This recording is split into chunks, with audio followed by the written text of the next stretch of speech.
Commands and Colors, Napoleonics, the Austrian army expansion. It is no secret that I am a big fan of the Commands and Colors system, especially in its Napoleonic implementation. I liked every set that has come out so far, and I definitely enjoyed the Austrian expansion. I got to tell you, it may just be my favorite expansion. Somehow the scenarios just seem to have an extra gear there. I'm going to show you some of the scenarios, and I'm going to tell a little bit about the new mechanics. To many, actually there's only one new thing that is mechanically updated in the system, specifically for this expansion. What really is exciting here is the wealth of new scenarios that you have, new units that allow you to play those scenarios, and just new units to explore and to learn, and to get to learn, to know, and to learn how to combine and to use effectively, or how to defend against them. Now, I played the scenarios of this expansion in Cider mode only, and I didn't have any problem. I found the Commands and Colors system to be incredibly Cider friendly, even though not many people agree with this, but I do agree with that, because it's my opinion.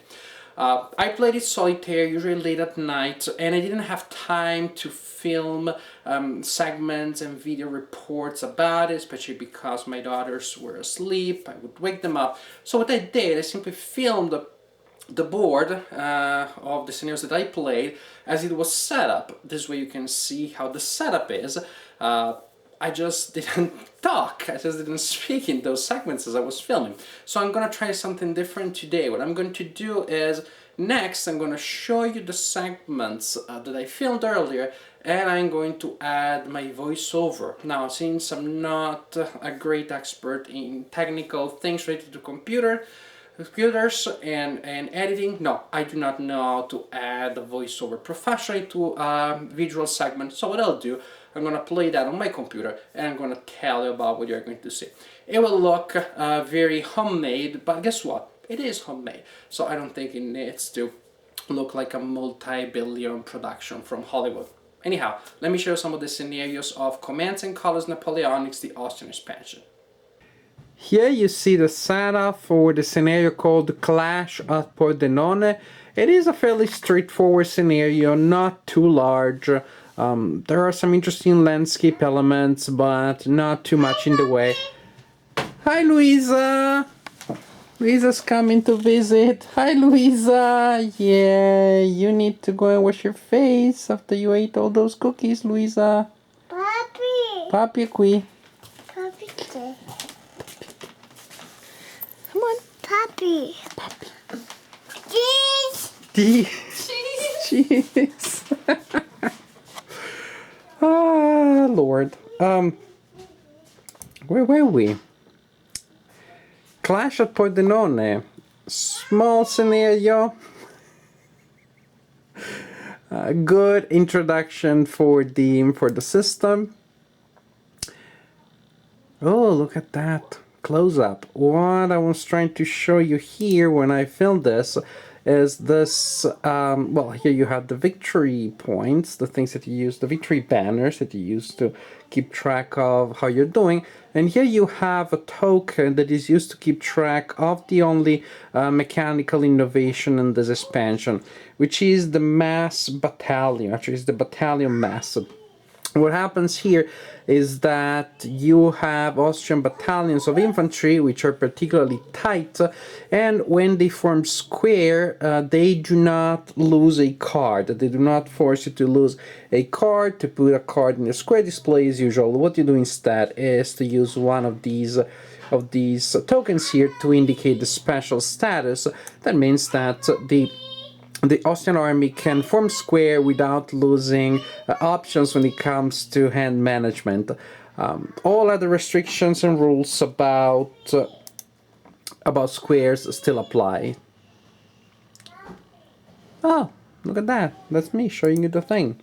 Now let's go back to the main board, and here's a little bit of a close-up on the Austrian pieces as they would appear on the board at the beginning of the game, or during the setup. Oh, again, Clash of Pordenone scenario. It's a good scenario because you can see there is a good mix of artillery, infantry. These are the Austrian battalions that have 5 blocks on each of them, and we have some more infantry and a little bit of cavalry on the other side of the river. Overall, this was a fun scenario. I played a couple of days ago. I don't remember exactly the details, but hey, I remember I had a good time playing it, so that's the most important thing. This is the setup for the scenario that I played right after the previous one, which makes sense because it is the sequel of the previous scenario. As you can see, there is a very interesting terrain situation here. The French are coming up from several valleys, so in any case, several restricted areas that are surrounded by rivers. Good to protect their flanks, but clearly that also makes moving a little more problematic. Certainly there are restrictions there, and the French player does need to move in this scenario because the victory conditions for the French player to try and take control of those city axes as soon as possible, as quickly as possible. So the French player really is forced to push forward, and the battle will take place. Well, it depends on when the Austrians decide to defend, if they want to have more of an aggressive defense or a passive defense. In any case, the terrain is pretty intriguing, and I found this scenario quite fun to play. Next, we have the setup for Tegenhausen. This time we have a clear area in the middle of the board.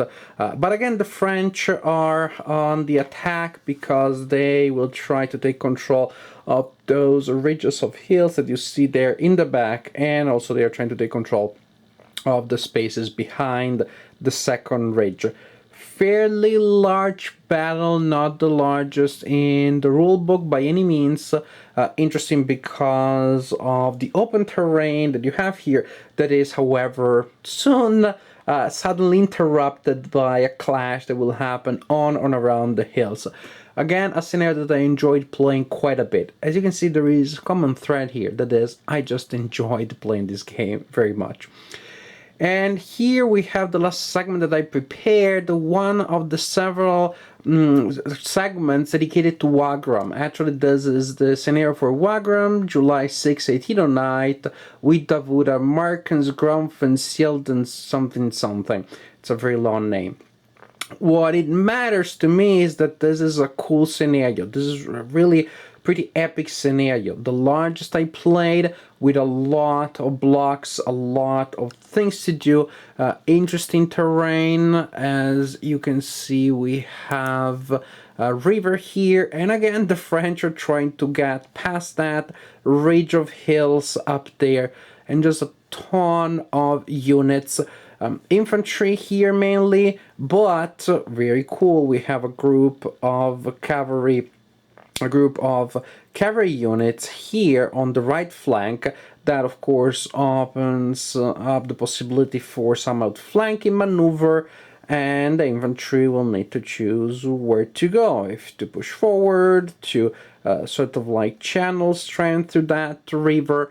Again, it is a matter for the French player of taking control of objectives as soon as possible and pretty much dislodging the Austrian player from the initial situation, from the initial position. Large battle, took me a while to play, but definitely an epic feel to it. A battle that I enjoyed very much, possibly my favorite so far. As I said earlier, this is, in my opinion, a great expansion. There are a ton of new scenarios. Many of those scenarios can be linked together in sort of like mini campaigns, or they show you different aspects of different battles.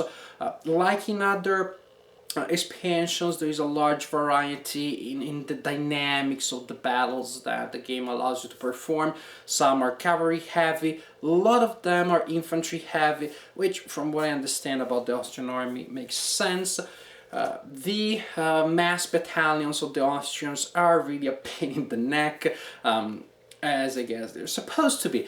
For the French player to be able to destroy those large battalions, it may take some work, and they can be pretty annoying when they fight back. The blocks, the white blocks, I got to tell you, they look good. There's just something that they bring to the visual experience that I enjoyed more than with the other expansions. I don't know why. Just like the contrast, I guess, between the dark blue and the white blue. I just had the sense that these scenarios, when set up on the map, looked particularly good, looked better than the scenarios in previous expansions. What's more important though is that all the scenarios that I played very well. They were very tense, very exciting. I don't know if some extra work was put into designing and testing these scenarios. I had that feeling. I had the feeling that these scenarios just seemed to be more refined, better working and more exciting than scenarios in previous expansions. So I definitely enjoyed playing this expansion. I definitely recommend it to anyone who is into the commands and color system. In an ideal world, you would get the commands and color system and the Napoleonics, as well as the ancient version, and you will get all the expansions. If you had to choose and you can get only one expansion for the Napoleonics version of commands and colors, I would go for this one because this is really one that you can have a lot of fun with.